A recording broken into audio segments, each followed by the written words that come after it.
पुराने समय में एक राजा अपन पड़ोसी राज्य में घूमने गया। पड़ोसी राजा ने खूब अच्छी तरह मेहमान राजा की मेज़बानी की। कुछ दिन वहाँ रहने के बाद राजा अपने राज्य में लौटने लगा तो पड़ोसी राजा ने उसे 2 सुंदर कबूतर उपहार में दिए। राजा उन दोनों कबूतरों के लेकर अपने महल में आ गया। वहाँ एक सेवक को कबूतरों की देखभाल में नियुक्त कर दिया।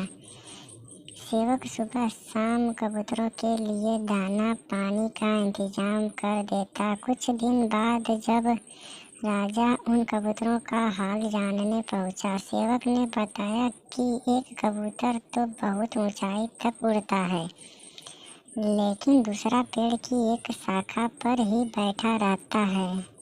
यह जानकर राजा को बहुत दुख हुआ कि दूसरा कबूतर उड़ क्यों नहीं रहा है।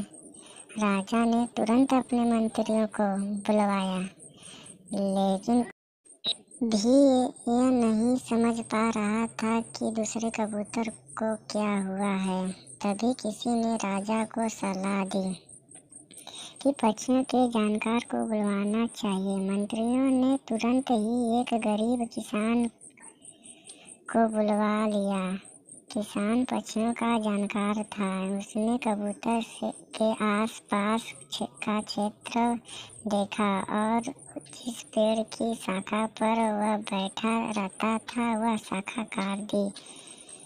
इसके बाद दूसरा कबूतर भी आसमान के बहुत ऊंचाई तक उड़ने लगा। किसान ने राजा को बताया कि यह कबूतर इस शाखा के मोह में फंसा हुआ था, उड़ने की जोखिम लेने से डरता था।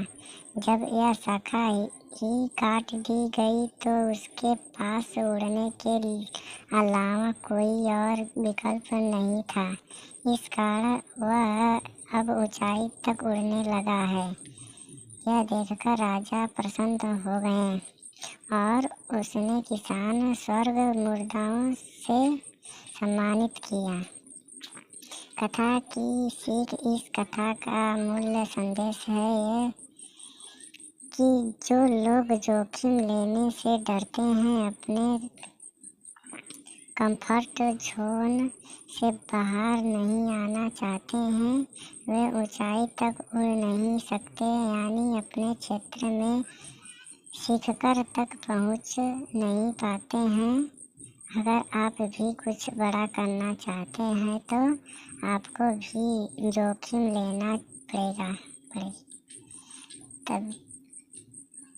तभी आपके सपने पूरे हो सकते हैं। इस बात का इंतज़ार नहीं करना चाहिए कि कोई हमारी शाखा काटेगा तब हम उड़ेंगे।